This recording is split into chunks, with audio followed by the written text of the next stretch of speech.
Corona महामारी के खिलाफ देश की लड़ाई को मजबूती के साथ आगे बढ़ाने के लिए आदरणीय प्रधानमंत्री जी के मार्गदर्शन और उनके नेतृत्व में पूरा देश इस लड़ाई को मजबूती से लड़ रहा है। पहली वेव को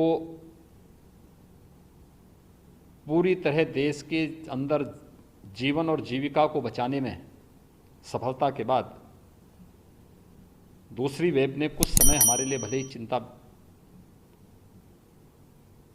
के लिए एक अवसर दिया हो, लेकिन जिस मजबूती के साथ आदरणीय प्रधानमंत्री जी का यशस्वी नेतृत्व देश को प्राप्त हुआ, आज पूरा देश दूसरी लहर को भी पूरी तरह नियंत्रित करने के नज़दीक है। आज आदरणीय प्रधानमंत्री जी की जो महत्वपूर्ण घोषणाएं हैं, जिसमें राज्य सरकारों के द्वारा जो वैक्सीन खरीदनी थी और राज्य सरकार को 18 से 44 वर्ष की आयु के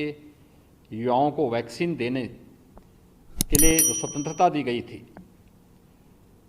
बहुत सारी राज्य सरकारें ऐसी थीं जो इस अर्थ को वहन करने में दिक्कत महसूस कर रही थी। दूसरा, वैक्सीन की उपलब्धता भी एक संकट था। हम सब आभारी हैं आदरणीय प्रधानमंत्री जी के कि उन्होंने आज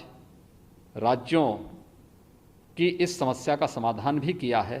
और 18 से ऊपर के प्रत्येक नागरिक को मुफ्त में वैक्सीन की घोषणा करके 21 जून से इसे देश के अंदर लागू करने के लिए आज पूरे देश को प्रधानमंत्री जी ने आश्वस्त किया है।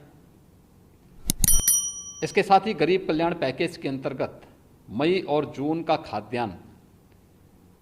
पूरे देश के अंदर प्रतिमाह 80 करोड़ लोग प्राप्त कर रहे हैं। हर गरीब के प्रति अपनी संवेदना को व्यक्त करते हुए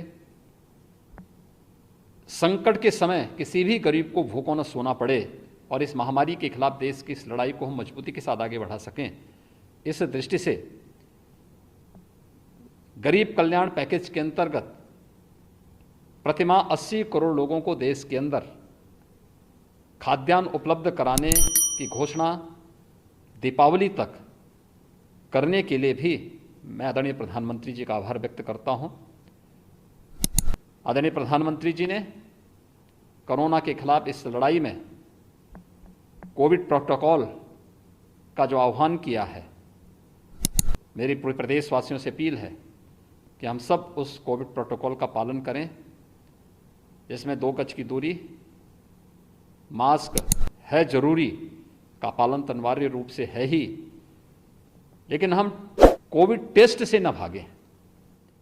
दूसरा,